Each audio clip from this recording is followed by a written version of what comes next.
कहता है ऐसे 3 घन लगे हुए हैं, 3 क्यूब हैं, हर एक की साइड 4-4 सेंटीमीटर। तो भैया जो घनाभ है ना उसकी साइड होगी कितनी? 4 4 8 12। तो परिणामी घनाभ का पृष्ठीय क्षेत्रफल, तो भाई घनाभ का पृष्ठीय क्षेत्रफल हो जाएगा ट्वाइस ऑफ एल। एल हो गया 4 4 8 12 जमा 12 गुना 4 जमा 4 गुना 4 जमा 4 गुना 12। भाई देखो 12 चौक 48, इतना ही छोड़ दो, क्या दिक्कत है? फॉर्मूला लेके उड़ाएंगे कुछ हमसे। अब कह रहा है तीनों घनों का कुल पृष्ठीय, तीनों घनों का कुल पृष्ठीय क्षेत्रफल।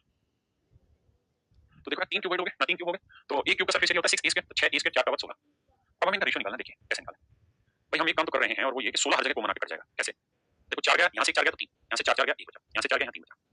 अब और कुछ नहीं कर, 2 से काटेंगे तो 3, तो 3 3 6 और 1 7, 3 3 9, यानी ऑप्शन 3 मेरा राइट आंसर। अब मैं इसका शॉर्टकट समझाता हूं आपको, लेकिन शॉर्टकट समझाने के लिए पहले क्या करना होगा मुझे?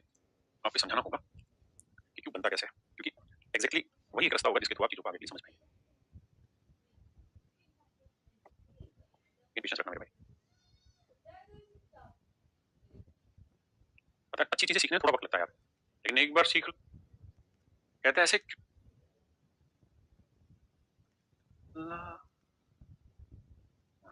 तो प्यार से कॉन्सेप्ट को लेके तभी इतने सारे सोल्यूशन होते हैं। एक बात बताओ, अगर इस क्यूब की सारी साइडें ए है, तो भाई मुझे बताओ एक क्यूब का टोटल सरफेस एरिया क्या होता है? 6 स्क्वायर, और ऐसे 3 क्यूब हैं तो 3 × 6, ये हो जाएगा मेरे बच्चे total surface area of all 3 cubes. ठीक है, अब मेरे बच्चों एक बात बताना, अब अगर हम इन्हें आपस में मिला देंगे, अगर हम इन्हें आपस में मिला देंगे क्यूबॉइड, अगर हम इन्हें आपस में मिला देंगे तो दो चीजों का लॉस होगा आपको। कौन कौन सा लॉस होगा समझाने की कोशिश करता हूं, बट ट्राई टू अंडरस्टैंड। एक ये फेस दिखाई दे रहा है आपको येलो कलर का, आपको यहां दिखाई दे रहा है। ऐसे ही मेरे भाई एक ये फेस आपको दिखाई दे रहा है हरे रंग का, ये फेस दिखाई दे रहा है, बिल्कुल दिखाई दे रहा है। तो जैसा फेस यहाँ है ना, ऐसा ही फेस यहाँ भी आएगा। थोड़ा वक्त लगेगा समझाने में, बट आप एक्जेक्टली फील कर पाएंगे पेपर में इन चीजों को कि हमें सोल्व कैसे करनी चाहिए। ये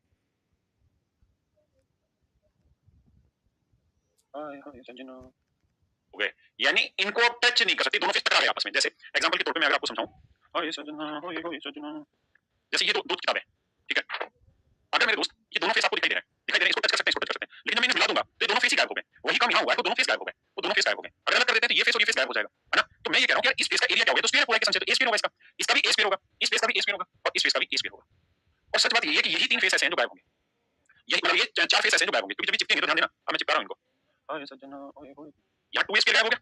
ऐसे मेरे दोस्त जब इसको चिपकाऊंगा ना तो यहाँ पे भी 2 ए स्फीयर गायब हो जाएगा, इसको जब इस पे चिपकाऊंगा ना ये 2 ए स्फीयर गायब हो गया। अब देखोगे कि पूरा आपको एक क्यूबॉइड ही बना दिखाई देगा। क्या बनता दिखाई देगा मेरे बच्चे? क्यूबॉइड बनता दिखाई देगा। अगर एक क्यूबॉइड बनता दिखाई देगा तो क्यूबॉइड का टोटल सरफेस एरिया निकालेंगे तो बेसिकली 2 स्क्वायर यहाँ और 2 स्क्वायर यहाँ है, यानी 4 स्क्वायर का लॉस हो गया। तो ये 36 18 स्क्वायर था, ये था 18 स्क्वायर, तो 18 में से 4 हटा देंगे तो ये बचेगा 14 स्क्वायर। तो ए स्क्वायर से ए स्क्वायर काटा, 2 × 18 2 7 14। तो इस सवाल का आंसर होगा 7:9। अगर आप अभी तक वीडियो देख रहे हैं और इस चीज को समझ के मजा आया है तो वीडियो को एक जबरदस्त लेवल का कमेंट करिए। यहाँ उसी चीज को मैंने डिटेल में एक्सप्लेन किया।